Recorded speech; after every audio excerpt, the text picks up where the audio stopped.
आज का फिल्म है निंजा असैसिन। मैं इस मार्शल आर्ट फिल्म की पूरी व्याख्या और एंडिंग का भी अर्थ बताऊंगा। फिल्म की शुरुआत एक पुराने अनुभवी व्यक्ति के टैटू की दुकान से होती है। वह एक युवा गैंगस्टर पर काम कर रहा है जो एक काली रेत से भरा एक लिफाफा लाता है।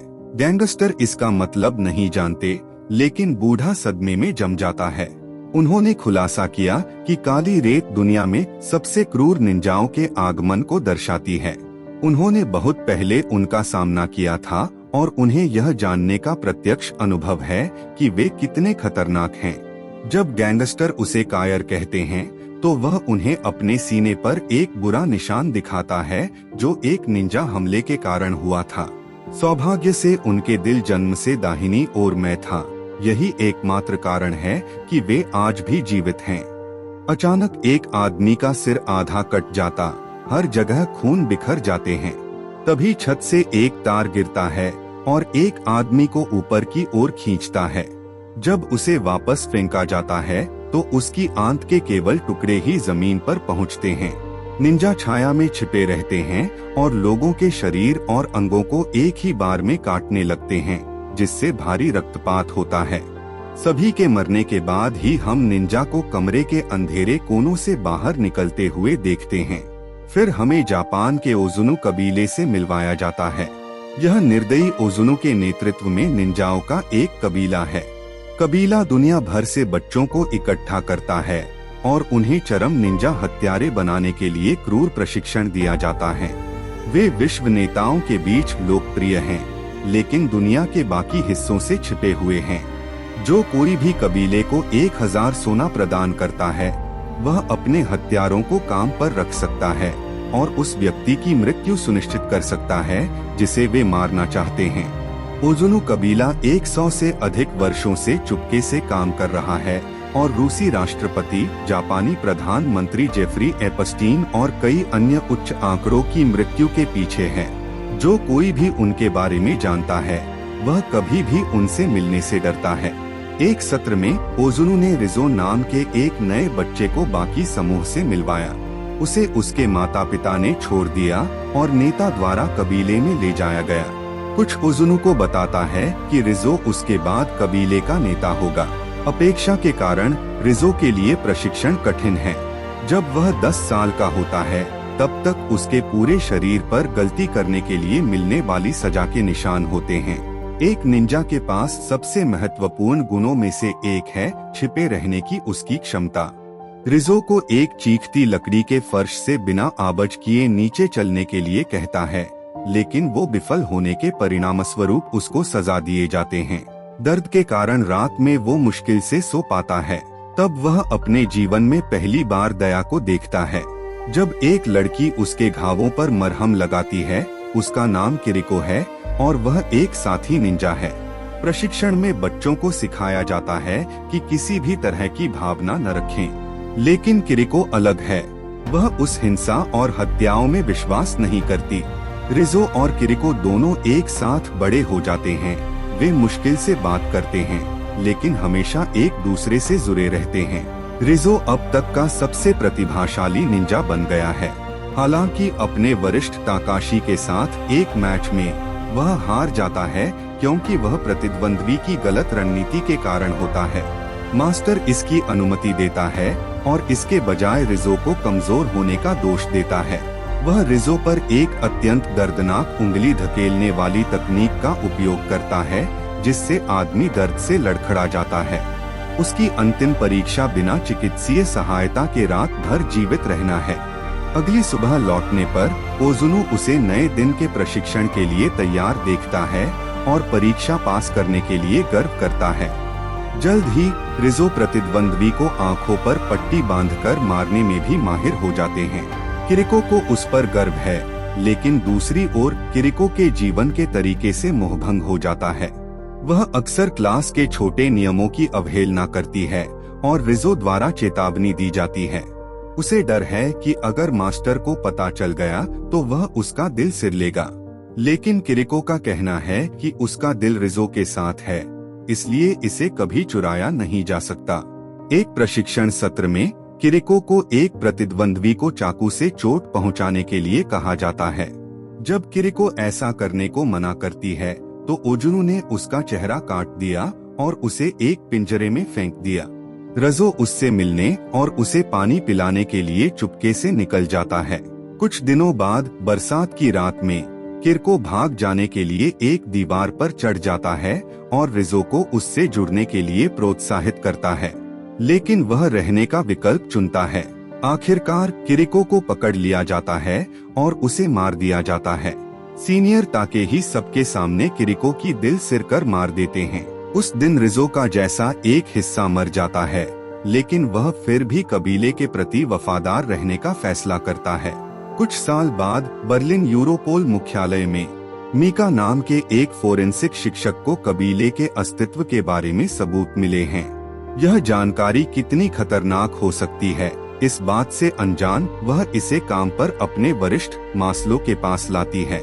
उन्होंने यह मानने से इनकार कर दिया कि एक गुप्त निंजा संगठन है जिसके बारे में केवल कुलीन वर्ग ही जानते हैं, लेकिन मीका उसे वे रिपोर्टें दिखाता है जो विश्व नेताओं से धन के प्रवाह और कई ज्ञात हस्तियों की मृत्यु के बीच संबंध को साबित करती हैं। मास्लो तब दिलचस्पी दिखाते हैं इस मामले में और अधिक खुदाई करने का फैसला करता है। अंततः उन्हें पता चलता है कि एक उच्च रैंकिंग वाले केजीबी एजेंट सप्टन ने अतीत में इसी तरह की रिपोर्ट की है, लेकिन जैसे जैसे उनके काम को पहचान मिलने लगी, उन्हें भ्रम में रहने के कारण उनके पद से हटा दिया गया और अंततः उनकी हत्या कर दी गई। फिर हम देखते हैं कि रिज़ो भी बर्लिन शहर में है। एक विशेष कार्य के लिए वह हर सुबह कीलों के एक टुकड़े पर प्रशिक्षण लेता है, जैसे कि उसके मास्टर ने उसे सिखाया था। एक दिन वह स्थानीय कपड़े धोने की दुकान में जाता है और एक महिला से मिलता है। वह मिलनसार लगती है, लेकिन वह तुरंत उसे एक निंजा के रूप में पहचान लेता है। दोनों एक दूसरे पर हमला करते हैं और एक कठिन लड़ाई में शामिल होते हैं। थोड़ी देर बाद हम देखते हैं कि वॉशिंग मशीन से खून टपक रहा है और लड़की का शरीर उसके अंदर घूम रहा है। इस बीच मीका अपनी जांच को एक कदम आगे ले जाता है और पूर्व एजेंट की पत्नी से मिलते हैं, जिसे निंजा कुलों के बारे में बात करने के लिए मार दिया गया था। महिला ने खुलासा किया कि उसका पति एक मजबूत साहसी व्यक्ति था, लेकिन घोटाले के बाद सब कुछ बदल गया। वह इतना कायर बन गया कि हर दरवाजे और खिड़की में कम से कम 2 ताले लगाया और घर का हर कोना रोशन किया। उसने परछाइयों के लिए कोई जगह नहीं छोड़ी, ताकि निंजाओं के पास छिपने के लिए कोई जगह नहीं रहे। फिर भी एक रात बत्तियां बुझ गईं और वह मारा गया। अगले दिन काम पर एक उच्च अधिकारी मूल्यांकन के लिए मीका के कार्यालय में आता है। यह स्पष्ट है कि वह उस पर नजर रखने के लिए है, क्योंकि लोग उसके बारे में बात कर रहे हैं कि वह उन चीजों के बारे में बहुत उत्सुक है जो उससे संबंधित नहीं। उस शाम मीका सावधानी से घर लौटता है, लेकिन उसे पता चलता है कि पूरे ब्लॉक में बिजली गुल हो गई है। फिर भी वह अपने अंधेरे अपार्टमेंट के अंदर जाती है, लेकिन फिर एक निंजा द्वारा हमला किया जाता है।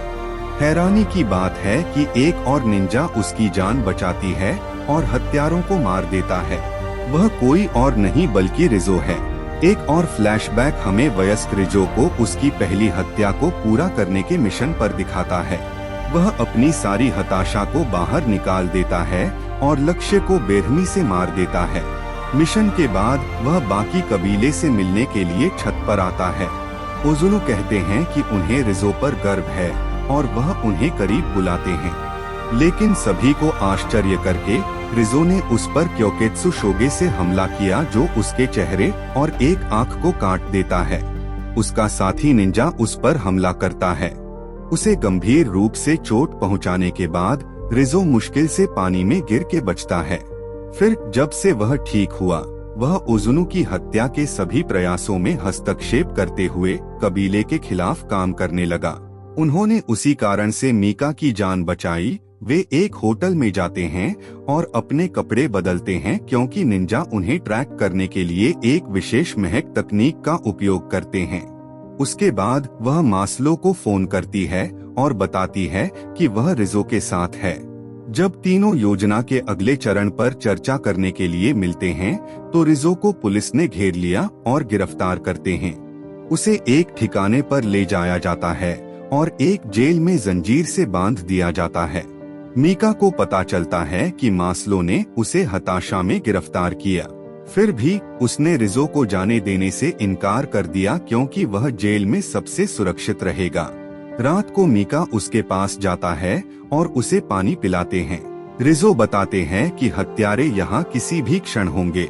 मीका मास्लो को चेतावनी देने की कोशिश करता है, लेकिन तब तक बहुत देर हो चुकी होती है। तभी रोशनी चली जाती है और निंजा छाया से बाहर आ जाते हैं। सबसे उन्नत हथियार के साथ भी सारे सेना निंजा के खिलाफ कमजोर साबित होते हैं। मीका किसी प्रकार जंजीरों को खोल देता है। वह निंजाओं से लड़ता है और मीका को भागने के लिए कहता है क्योंकि वह उन दोनों को नहीं बचा सकता। रिजो ओजुनु कबीले का अब तक का सबसे तेज निंजा है, लेकिन फिर भी वो अकेले कमजोर पर रहे हैं। अंत में मीका सही समय पर पहुंचती है और रिजो को एक होटल में लाता है। हालांकि वह गंभीर रूप से घायल है, लेकिन उसने डॉक्टर के पास जाने से इनकार कर दिया। वह उसके पास बैठी है, अपने अचेतन स्व से बात कर रही है। वह उसके काम न आने के लिए माफी मांगती है और उसे अपने जीवन के लिए धन्यवाद भी देती है। उसके बाद वह एक ट्रैकिंग डिवाइस चालू करते हैं जो मास्लो को उनका स्थान बताता है। लेकिन इससे पहले कि पुलिस आती, हत्यारे कहीं से प्रकट होते हैं और रिजो का अपहरण कर लेते हैं। जब पुलिस आते हैं तो वे केवल मीका को सोफे पर बैठे हुए पाते हैं। कबीले के आधार में वापस रिजो को ओजुनु के आगे प्रस्तुत किया जाता है। वह उसे माफी मांगने का एक आखिरी मौका देता है, लेकिन रिजो मना कर देता है। ओजुनु विशेष रूप से उग्र है क्योंकि एक बार उसे विश्वास हो गया था कि रिजो उसकी जगह लेने जा रहा है और कबीले के मालिक के रूप में उसकी जगह लेगा। वह रिजो को उसी जगह में खड़ा करता है जहां में किरिको को मार दिया गया था। इसके बाद रिजो पर फिंगर जैमिंग तकनीक 3 से प्रहार किया जाता है। जबकि अधिकांश लोग तकनीक के एक ही झटके से मर जाते हैं, रिजो खून उल्टी करने लगे। तभी मीका एक पूरे पुलिस बल के साथ परिसर में प्रवेश करता है और कहर बरपाता है। कई निंजा विस्फोटकों से मारे जाते हैं। एक आगामी लड़ाई में दोनों पक्षों के कई लोग मारे जाते हैं। रिजो का सामना ताकेही और उसके लोगों से होता है। हालांकि लड़ाई निष्पक्ष नहीं है, वह सभी निंजाओं को मारता है और ताकेही के हमले की प्रतीक्षा करता है। फिर दोनों अपनी पूरी ताकत से लड़ते हैं और अंत में रिजो जीत जाता है। अब रिजो का सामना करने वाला एकमात्र व्यक्ति ओजुनु है। वह एक कमरे के अंदर शांति से बैठे रहते हैं, जबकि उसका बाकी साथी बाहर मर रहे होते हैं। मास्टर पतली हवा में गायब होकर और रिजो के पीछे की छाया से बाहर आकर अपनी विशेषज्ञता साबित करता है। केवल एक धक्का के साथ वह रिजो को दूसरे कमरे में उड़ाते हुए भेजता है। तब वे दोनों अपनी अपनी तलवारें निकालकर तलवार से भीषण युद्ध करने लगे। ओजुनु ने खुद को रिजो के पिता होने का दावा करते हुए माफी मांगने का एक और मौका दिया, लेकिन रिजो जवाब देता है कि वह किसी का बेटा नहीं है और दूसरा वह ओजुनु को बताता है उनका मौत की बाद ही रिजो का जीवन सफल होगा। दोनों एक दूसरे पर छलांग लगाते हैं, लेकिन ओजुनु फिर से गायब हो जाता है। अचानक मीका कमरे में आता है। हालांकि ओजुनु छाया से फिर से प्रकट होता है और मीका को मार देती है। इसे देखकर रिजो ओजुनु पर पूर्ण ऊर्जा से हमले करते हैं। अंत में उसके कंधे पर तलवार मारकर ओजुनु को हत्या कर देते हैं। रिजो मीका को बाहर लाता है और पैरामेडिक्स उसकी सहायता के लिए आते हैं। तभी पता चला कि वह भी अपनी छाती के दाहिनी ओर दिल के साथ पैदा हुई थी, जिसका अर्थ है कि वह जीवित रहेगी, क्योंकि ओजुनु उसकी दूसरी और बार किया था। आखिरी दृश्य में रिजो दीवार की उस रास्ते से ऊपर उठते हैं जहां से किरिको एक नया जिंदगी की उम्मीद से भागी थी। यानी रिजो भी अभी खुद को निंजा हत्यारे नहीं बल्कि किरिको की तरह प्रेम और शांति से जुड़े जीवन में लौट रहे हैं। दोस्तों, मुझे भी लगता है आज की समाज में इसका ही कमी है। माता पिता और हर एक बुनियादी स्कूल सभी मासूम बच्चे को सिर्फ पैसे बनाने की एक निंजा हत्यारे बनाने में लगे हैं। किसी को ये नहीं दिखता कि एक उन्नत सभ्यता के लिए पहले हमें एक उन्नत विचार का अच्छा इंसान जरूरत है, जो कि एक समय हमारे भारतवर्ष का महत्व थी और हमें भी या नहीं भूलना चाहिए। नहीं तो हमारे समाज पर केवल निंजा हत्यारे ही बसेंगे, इंसान नहीं। इस बारे में आपका क्या विचार है? कमेंट करना ना भूले। इस तरह के और वीडियो के लिए चैनल को सब्सक्राइब करें, नोटिफिकेशन भी चालू करें और चैनल को मदद करने के लिए लाइक और शेयर करें। धन्यवाद।